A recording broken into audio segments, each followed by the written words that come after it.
Rahul sir, do you want to say something, sir? Government is demanding for your apology, sir. Yeah, if they allow me to speak in Parliament, then I will say what I think. Congress नेता राहुल गांधी आज दोपहर संसद की कार्यवाही में हिस्सा लेने के लिए पहुंचे। यहां पर जब उनसे पूछा गया, बीजेपी उनसे सदन में लंदन में दिए गए उनके बयानों को लेकर माफी मांगने को कह रही है। इस सवाल के जवाब में राहुल ने कहा, अगर उनको सदन में बोलने का मौका दिया जाता है तो वो अपने विचार रखेंगे। इसी सिलसिले में उन्होंने लोकसभा अध्यक्ष ओम बिरला से मुलाकात की। राहुल गांधी ने स्पीकर से कहा कि मेरे खिलाफ गंभीर आरोप लगाए जा रहे हैं, मुझे अपना पक्ष रखने का अधिकार है। Rahul sir, do you want to say something, sir? Government is demanding for your apology, sir. Yeah, if they allow me to speak in Parliament, then I will say what I think. इसके बाद उन्होंने press conference कर कहा कि मैंने speaker से कहा है कि मैं अपनी बात संसद में रखना चाहता हूं, मुझे बोलने नहीं दिया जा रहा है। I went to Parliament this morning with the idea of putting what I have said or what I feel on the floor of the House. 4 ministers have raised allegations against me in Parliament House. It is my right to be allowed to speak on the floor of the House. I requested the Speaker today. I went to his chambers and I requested him and I said, look, I would very much like to speak.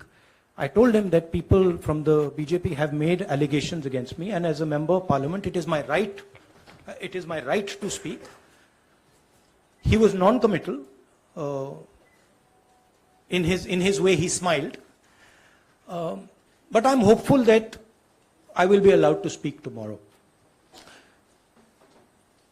What is going on here?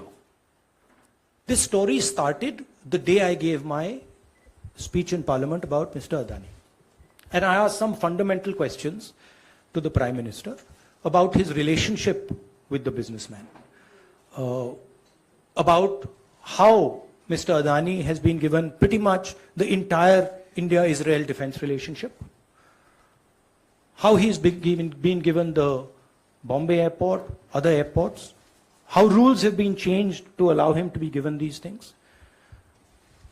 What happened in Australia between the Prime Minister, Mr. Adani, and the Chairman of the State Bank, and one of the Chief Ministers of one of the states in Australia. That's a picture that is visible to everybody. Why is the Prime Minister of India sitting with the State Bank Chairman and Mr. Adani and an Australian leader? What is he discussing? And why, after that discussion, is almost $1 billion pledged by the State Bank to Mr. Adani? What was said in Sri Lanka? Why Mr. Rajapaksa, a person has made a statement saying Mr. Rajapaksa told him that Mr. Adani was given the contract and it was basically Mr. Modi who told him. The same in Bangladesh. So these are relevant questions. And the whole idea is that these questions must not be on the table. And that is why this whole exercise of 4 or 5 ministers, the Prime Minister giving a speech, to distract from this fundamental question, which is what is the relationship between the Prime Minister of India and Mr. Adani and his companies, and more importantly, whose money is in these shell companies? Who is this unknown person whose money is in these shell companies? What is his relationship with Mr. Adani? These are the questions. I would like to go into the details with you. Unfortunately, I'm a member of Parliament and I'm hopeful that I will be allowed to speak in Parliament. So I would like to first place my statement on the floor of the House, and then after that I'll be happy to have whatever discussion you want with me.